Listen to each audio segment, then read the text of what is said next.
बहू हमारी मास्टरनी। ये कहानी है देविका नाम की एक बहू की जो पेशे से एक टीचर है। इसमें कोई संदेह नहीं है कि देविका एक बेहतरीन शिक्षिका है, लेकिन उसकी एक कमी थी। स्कूल से लौटने के बाद भी वो घर के लोगों के साथ वैसे ही सख्त और सिखाने वाले अंदाज में पेश आती थी जैसे वो उनके छात्र हो। आने का टाइम हो गया है तुम्हारी बहू का, अभी देखना आते ही कुछ ना कुछ सिखाने लगेगी किसी को। हाँ, मैं भी देख रहा हूँ। आजकल बहू की आदत और भी अजीब होती जा रही है। तो अब समझ में आया ना कि तुम्हारी बहू कैसी है। जब मैं उसे कुछ बोलती थी तो बड़ी साइड लेते थे आप उसकी। अरे रंजना, ऐसी बात नहीं है कि हमारी बहू बुरी है। बस बात यह है कि वो जैसा व्यवहार अपने बच्चों के साथ स्कूल में करती है वैसा ही व्यवहार हम लोगों के साथ करने की सोचती है। मैंने उसे कितनी बार समझाया है कि अपने पेशे को घर के बाहर ही रखा करो, लेकिन वो है कि समझने की कोशिश ही नहीं करती। अरे वो समझेगी भी नहीं। लग तो यही रहा है। दोनों पति पत्नी बैठकर बात कर रहे थे कि तभी बाहर से उनकी बहू देविका की आवाज आती है। अरे आंचल, मैंने कितनी बार कहा है कि यहाँ पर जरा शाम के टाइम एक बार और झाड़ू लगा दिया करो। देखो तो यहाँ पर कितना गंदा हो रहा है, और ऊपर से तुमने ये पावदान कितने दिनों से धोया नहीं है बताओ। लो आ गई महारानी, आते ही आंचल पर चिल्लाने लगी। चलो चलकर देखते हैं। दोनों पति पत्नी बाहर पहुंचते हैं। अरे बहू, जाने दो ना। वही तो, उस पर बेवजह क्यों चिल्ला रही हो? दिन भर तो काम करती रहती है बेचारी। सासू माँ, मैं भी तो दिन भर काम करती हूँ और थक कर काम से वापस आती हूँ, और कभी कभी तो छुट्टी के बाद अपने और बाकी के काम भी करती हूँ। जैसा कि कल सुभाष के स्कूल में फैंसी ड्रेस कंपटीशन है, तो उसके लिए आज कपड़े वगैरह लेने गई थी। अरे जिठानी जी दिन भर रेस्टोरेंट के काम में लगी रहती हैं, इसीलिए मैं सोचती हूँ कि मैं उनके कुछ काम तो कर ही दूँ। हाँ बहू, वो तो है। हमने इस बात से कब मना किया है कि तुम काम नहीं करती। अरे तुम तो बहुत काम करती हो, बहुत मेहनती हो। रहने दीजिए पापा जी, अब आप मुझे इतना एक्सप्लेन मत करिए, वैसे भी बहुत थक गई हूँ मैं। ये कहकर देविका अपने कमरे में चली जाती है। देखो तो जरा, टेबल कवर भी सही से नहीं लगाया है, और ये मेरा रिमोट, ये तो कभी भी सही जगह पर मिलता ही नहीं मुझे। सासू माँ भी ना बस मुझे ही समझाने में लगी रहती हैं। अरे क्या बुराई है अगर घर में साफ सफाई हो और सारी चीजें परफेक्ट टाइम पर हो। चलो अब जल्दी से फ्रेश हो जाती हूँ। देविका जल्दी से फ्रेश होती है और डाइनिंग टेबल के पास जाती है। ओहो, अभी तक मेरा जूस नहीं बना। आंचल को अच्छे से पता है कि मैं ठीक 6 बजे अपना जूस लेना पसंद करती हूँ, फिर भी कितनी गलतियां करती है ये। इतनी गलतियां तो मेरे स्कूल के बच्चे भी नहीं करते। आंचल, आंचल! जी दीदी, क्या हुआ? Are you out of mind? 6 बज चुके हैं और तुम्हें पता है कि 6 बजे मुझे जूस टेबल पर चाहिए होता है। दीदी माफ कीजिए, वो मैं बाहर आंगन साफ करने में लगी थी। तो मैंने तो पहले ही कहा था ना कि शाम की टाइम रोज साफ दिया करो आंगन। अब क्यों कर रही हो? अब जो बाकी काम है वो करो। जी दीदी, गलती हो गई। मैंने तुमसे कितनी बार कहा है कभी कभी इंग्लिश के 2 वर्ड्स भी बोल लिया करो, तभी तो इंग्लिश सीख पाओगी। मैं तुम्हें 1 महीने से इंग्लिश सिखा रही हूं, लेकिन तुम हो कि इंग्लिश के 10 वर्ड्स भी सीख नहीं पाई हो अब तक। वो बात अलग है कि मैं डेली सिखा नहीं पाती, लेकिन जब भी टाइम मिलता है तो मैं तुम्हें सिखाती हूं ना इंग्लिश। वो दीदी, आप हमें याद करने के लिए जो वर्ड देती है ना, वो हम याद नहीं कर पाते, बहुत कठिन होते हैं, और भी तो काम होते हैं ना। वर्ड नहीं, वर्ड। और आंचल, मैं समझती हूं कि तुम्हें काम बहुत हो जाता है, इसलिए तो मैं घर में काम करने के लिए एक और नया आदमी ढूंढ रही हूं। तुम चिंता मत करो, जल्दी ही कोई मिल जाएगा तो तुम्हें भी कुछ कामों से राहत मिल जाएगी। जी दीदी। अच्छा ठीक है, मुझे बहुत जोरों की भूख लग रही है, जल्दी से खाना बना दो। चलो। ओके दीदी। इसके बाद आंचल किचन में चली जाती है। लो, सासू माँ ने फिर से ये चप्पल यहाँ छोड़ दी है। कितनी बार कहा है कि चप्पल को रैक में रखा करिए, और ये देखो सासू माँ के कंगन तब से यहाँ पर पड़े हुए हैं। ये नहीं कि इसे उठा लें और बॉक्स में रख दें। इनके कमरे में ही जाना पड़ेगा। अरे क्या हुआ बहू? ये सासू माँ, आपके कंगन बहुत देर से टेबल पर पड़े हुए थे। बहुत देर से नहीं पड़े हुए थे, बस आधा घंटा हुआ है। मैं ज़रा दूसरा काम करने लगी थी ना।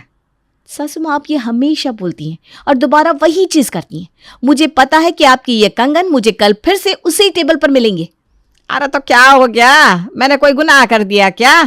नहीं माँ जी, कोई गुनाह तो नहीं है, लेकिन इससे घर गंदा लगता है। अचानक से कोई पड़ोसी आ गया तो कोई क्या सोचेगा कि यहाँ पर कंगन पड़ा है, वहां पर रिमोट पड़ा हुआ है और वहां पर कंघी पड़ी हुई है। ये सब मुझे बिल्कुल पसंद नहीं है सासू माँ। अच्छा, अगर पसंद नहीं है तो खुद ही कर लिया करो, कौन सा भारी भरकम काम है। सासू माँ वो तो है, करने को तो मैं कर दूंगी, लेकिन मेरे हिसाब से हर एक व्यक्ति को अपने काम खुद ही करने चाहिए।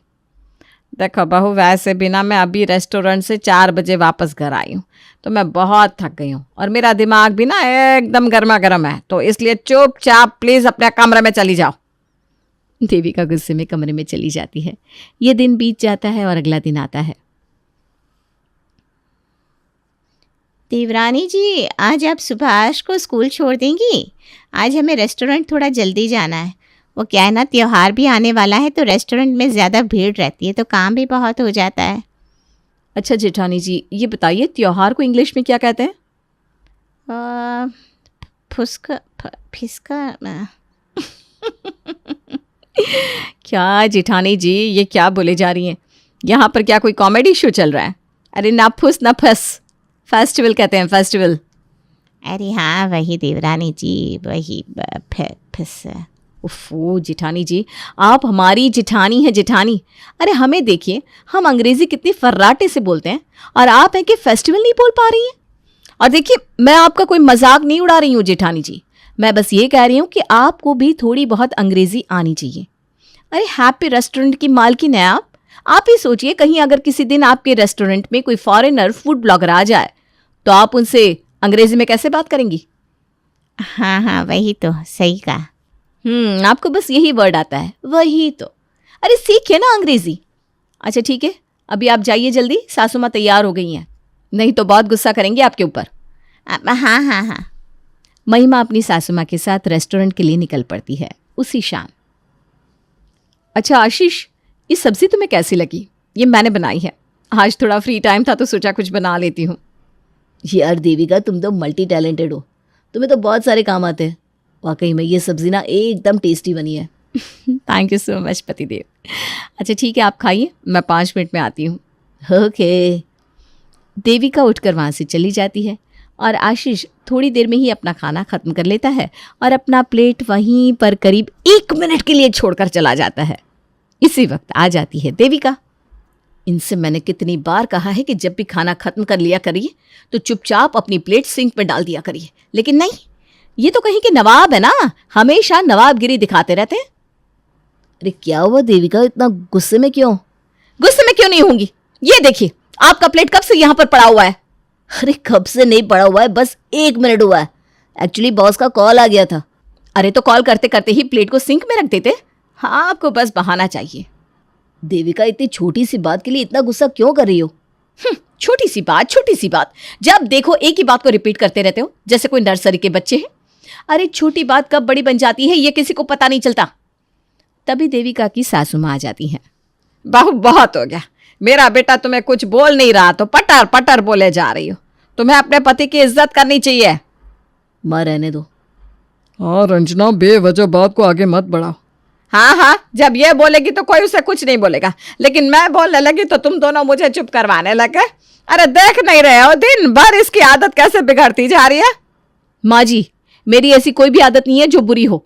मैं एक टीचर हूं और मुझे पता है कौन सी आदतें अच्छी होती हैं और कौन सी आदतें बुरी। हाँ, टीचर है तू, ये बात मैं तेरे मुंह से दिन में 3-4 बार तो सुनी लेती हूँ। तू स्कूल के बच्चों के लिए टीचर है, ना कि हमारे लिए। और घर में ना ये टीचरगिरी करना बंद कर दे।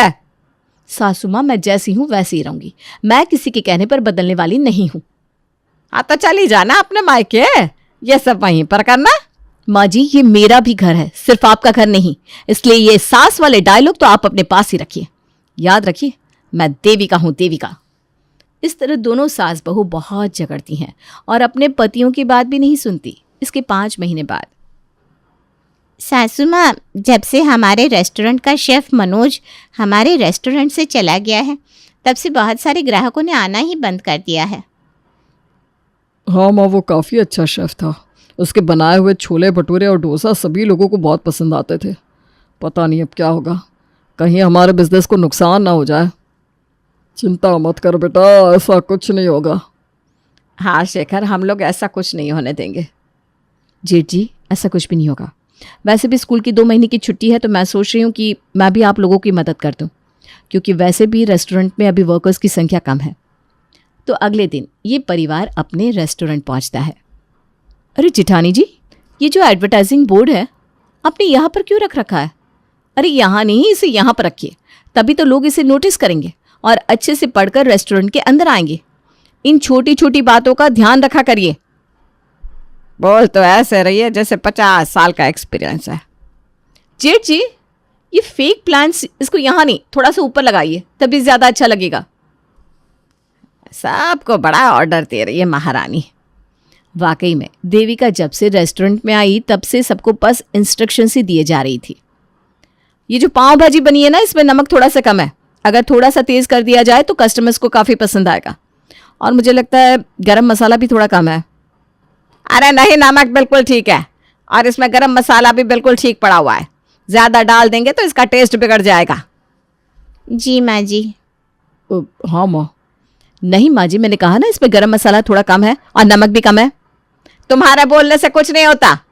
ठीक है, अगर मेरे बोलने से कुछ नहीं होता ना, तो चलिए हम इस बात को डिसाइड कर लेते हैं। हम ससुर जी को ये पाव भाजी खिलाएंगे और उनसे पूछेंगे। देख लेना, वो भी यही बोलेंगे जो मैंने बोला है। हाँ हाँ चलिए ना। सभी लोग ससुर जी के पास पहुंचते हैं। नमक थोड़ा सा कम है।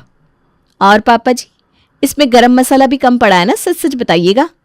हाँ बहू, मैं बस यही कहने वाला था। अपने ससुर जी की बात सुनकर देविका बहुत खुश होती है और स्माइल करते हुए अपनी सासू माँ की तरफ देखती है। क्या जी, आपको तो ब्लड प्रेशर है ना, तब भी आपको ज़्यादा नमक चाहिए?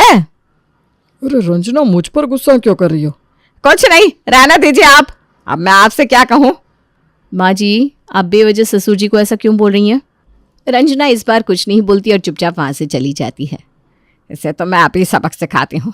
अरे महिमा बहू, सुन तो बेटा, ये देख, ये सारी सब्जियाँ तुम और देविका मिलकर जल्दी से काट दो।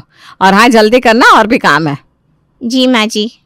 इसके बाद महिमा और देविका मिलकर ढेर सारी सब्जियाँ काटती हैं। वो जेठानी जी, इतनी सारी सब्जियाँ काटते काटते तो मेरी उंगलियों में दर्द हो गया। वो देवरानी जी, ये सब काम आप पहली बार कर रही हैं ना, इसलिए। अरे तुम लोग बातें कम करो और जल्दी से काम निपटाओ, अभी और भी काम पड़ा हुआ है। जी माँ जी। अच्छा महिमा, आधे घंटे बाद तुम किचन में आ जाना, वहाँ कुछ काम है तुमसे मुझे। जी माँ जी। ये कहकर देविका की सासू माँ वहाँ से चली जाती हैं। आधा घंटा हो जाता है और महिमा अपनी सासू माँ के पास चली जाती है, इसलिए देविका को अकेले ही वो सारी सब्जियाँ काटनी पड़ती है। अगले दिन, अरे जेठानी जी, सासू माँ से कहिए ना जल्दी उठ जाए, रेस्टोरेंट खुलने का टाइम हो गया है। माँ जी बस आती ही होंगी। हाँ हाँ, आ गई, चलो। सभी लोग रेस्टोरेंट पहुंचते हैं और काम में लग जाते हैं। तभी अचानक से रंजना दोनों बहुओं के पास जाती है। अरे सुनो, जल्दी से वो सारे टेबल पोंछ दो, तुम दोनों जल्दी करो। अभी अभी कॉल आया है एक आदमी का, उसका बर्थडे है, उसने बहुत सारे टेबल बुक किया है, तो जल्दी से साफ सफाई कर दो, चलो। इतना बोलकर रंजना वहां से चली जाती है। चलिए जेठानी जी, काम में लग जाते हैं। दोनों बहुएं सफाई करने लगती है, तभी फिर से रंजना आ जाती है। अरे महिमा बहू, जल्दी से इधर आना तो। जी माँ जी। महिमा अपनी सासू माँ के साथ चली जाती है। क्या बात है, जब भी जेठानी जी मेरे साथ काम कर रही होती हैं तभी सासू माँ उन्हें बुला लेती हैं, अब इतनी सारी सफाई मुझे अकेले करनी पड़ेगी। देविका को सफाई अकेले ही करनी पड़ती है क्योंकि सभी लोग काम में लगे हुए थे, इसलिए वो किसी को कुछ बोल भी नहीं सकती थी। ऐसे ही कई दिनों तक देविका को बहुत काम करना पड़ता है। ये कैसी सफाई की है? हाँ, ऐसे अच्छे से पोंछो। एक तो इतना काम कर रही हूँ, ऊपर से जब देखो बार बार टुकती रहती है। सासू माँ, आपकी साड़ी में दाग लग गया है, तब भी आपने ये साड़ी 2 दिन से पहनी हुई है।